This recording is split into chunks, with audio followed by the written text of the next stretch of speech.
অল্প কয়েকজন জুনিয়র সদস্য সেদিন ট্রাইব্যুনালে উপস্থিত ছিলাম, যেদিন ওনার বিরুদ্ধে মৃত্যুদণ্ডের রায় পড়ে শোনানো হয়েছিল।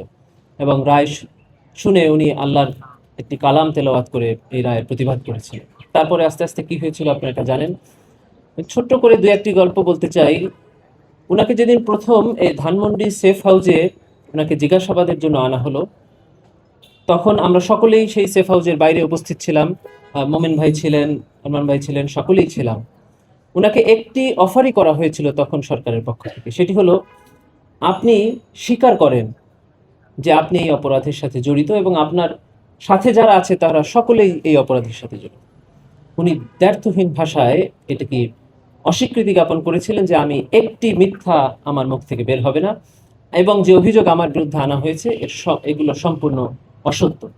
এই কথাটি কেন বলছি সেটা হলো যে ইনভেস্টিগেশন এজেন্সি বা প্রসিকিউশনের পক্ষ থেকে সবসময় চেষ্টা করা হয় যে অপরাধের সাথে যারা জড়িত তাদের পক্ষ থেকে এই অপরাধটাকে স্বীকার করানো। এটা হলো ক্রিমিনাল জুরিসপ্রুডেন্সের সবচেয়ে বড় এভিডেন্স হয়, যেটা আমরা প্রসিকিউশনে আসার পরেও এটা আমরা চেষ্টা করেছি। এটা সাধারণত প্রসিকিউশনের পক্ষ থেকে এই অফারটা আসে, ইনভেস্টিগেশন এজেন্সির পক্ষ থেকে অফারটা আসে, এবং আসামিরা এটি যদি সত্য হয়, উনি মনে করেন যে হ্যাঁ এই অপরাধটা সংঘটিত হয়েছে, উনি তার অপরাধের কারণে অনুতপ্ত, তখন উনি এটা স্বীকার করেন। আল্লামা দেলোয়ার হোসেন সাঈদী এই অপরাধের সাথে জড়িত ছিলেন না বলেই তিনি অস্বীকার করেছেন।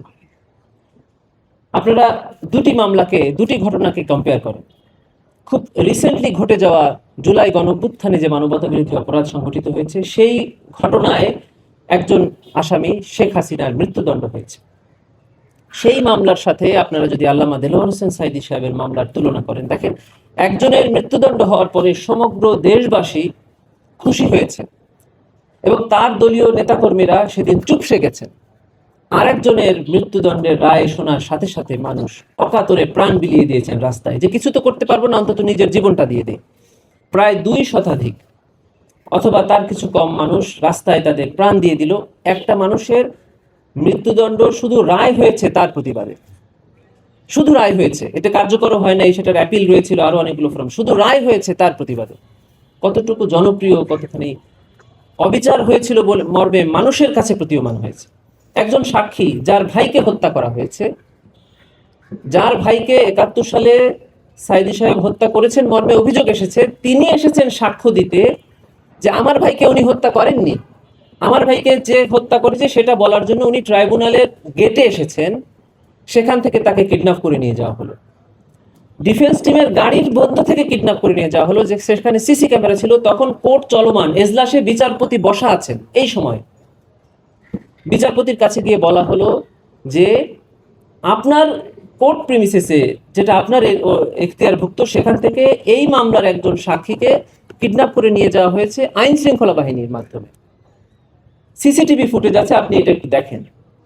উনি দেখলেন না, উনি কোনো অ্যান্সার দিলেন না। তাকে পাওয়া গেল ভারতের কারাগারে। তিনি আন্তর্জাতিক গণমাধ্যমে সাক্ষাৎকার দিয়ে বললেন কেন, কিভাবে তাকে গ্রেফতার করা হয়েছে, কেন তাকে আটক রাখা হয়েছিল। এখনো তিনি আপনাদের মাধ্যমে জাতিকে জানিয়ে দিয়েছেন যে তিনি যদি সেদিন ট্রাইব্যুনালে সাক্ষ্য দিতেন তাহলে ওই রায় প্রদান করা আর সম্ভব হতো না। এভাবে দিনের আলোর মতো সব পরিষ্কার হয়েছে। আপনারা জানেন খুব কিছুদিন আগে ওই মামলায় যারা সাক্ষ্য দিয়েছিল তারা ট্রাইব্যুনালে এসে একটা অভিযোগ করে গেছেন। এই সুখরঞ্জন বালি, যাকে কিডন্যাপ করা হয়েছিল, গুম করা হয়েছিল, এটাও কিন্তু এক ধরনের মানবতা বিরোধী অপরাধ। তিনি এই মানবতা বিরোধী অপরাধের অভিযোগে ট্রাইব্যুনালে ওই বিচারপতি সহ যারা যারা এই অপরাধের সাথে জড়িত তাদের বিরুদ্ধে অভিযোগ দায়ের করে গেছেন, যা ট্রাইব্যুনালে এখনো তদন্তাধীন আছে এবং তদন্তের প্রাথমিক সত্যতা আমরা পেয়েছি ইতিমধ্যে। কারণ এটা সবাই জানেন যে তাকে কিডন্যাপ করা হয়েছে এবং ভারতের কারাগারে পাওয়া গিয়েছে। আর আমরা কি দেখলাম, শেখ হাসিনার মামলায় তারই সাথে একজন অপরাধী, যিনি অপরাধ করেছেন, তিনি স্বীকার করছেন যে কিভাবে এই অপরাধটা ডিজাইন করা হয়েছিল, কিভাবে শেখ হাসিনার কাছ থেকে তিনি অপরাধ পেলেন এবং তিনি কিভাবে অপরাধে জড়িত হলেন। এবং সমস্ত সাক্ষী, ভিডিও ডকুমেন্ট, অডিও ডকুমেন্ট এটা ট্রাইব্যুনালের সামনে উপস্থাপন করা হয়েছে, সবাই সাক্ষ্য দিয়েছে।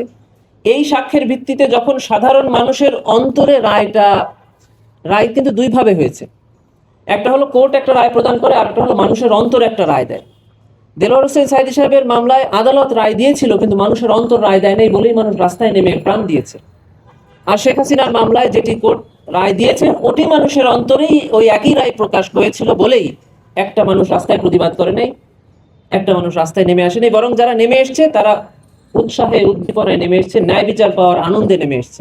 শহীদ পরিবাররা নেমে এসছে, আহতরা নেমে এসছে, ন্যায় বিচার পেয়েছে সে কারণে। এটা হলো দুইটার পার্থক্য। আরো অসংখ্য ঘটনা আছে যেটা সময়ের স্বল্পতার কারণে বলছি না। একজন সাক্ষী যে চাক্ষুষ সাক্ষ্য দিয়েছিল আল্লামা সাঈদী সাহেবের বিরুদ্ধে, যার জন্মই হয়েছিল 1972 সালে, একজন সাক্ষী সাক্ষ্য দিতে এসেছেন, কাঠগড়ায় দাঁড়িয়ে কথা বলছেন। আমাদের আইনে বলা আছে যে সাক্ষীকে যখন জেরা করা যাবে তখন অযথা জেরা করা যাবে না, তবে একটা পয়েন্টে জেরা করা যাবে, সেটা হলো ক্রেডিবিলিটি। যে একটা মানুষ 50 বছর আগের ঘটনা বলতে আপনার সামনে আসছেন, তিনি সত্যবাদী কিনা। উনাকে প্রশ্ন করা হলো যে আপনার বিরুদ্ধে কি কোনো মামলা ছিল? বললো হ্যাঁ, একটা মামলা ছিল। কি মামলা? কলা চুরি করে আমার বিরুদ্ধে সাজা হয়েছিল।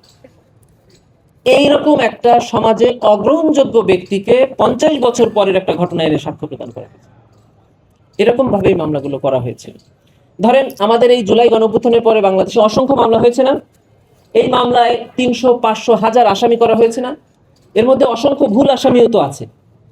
আমরা ডিফেন্স টিমের পক্ষ থেকে চ্যালেঞ্জ করেছিলাম যে 1971-এর পরে আজ পর্যন্ত 1971-এর ঘটনার সাথে আল্লামা দেলোয়ার হোসেন সাঈদী সাহেব জড়িত মর্মে কোনো একটা মামলা, কোনো একটা জিডি, কোনো একটা অভিযোগ, কোনো একটা বক্তব্য আপনারা দেখান যেটা ইমিডিয়েট আফটার অকারেন্স হয়েছিল, 72 থেকে 75-এর মধ্যে হয়েছিল।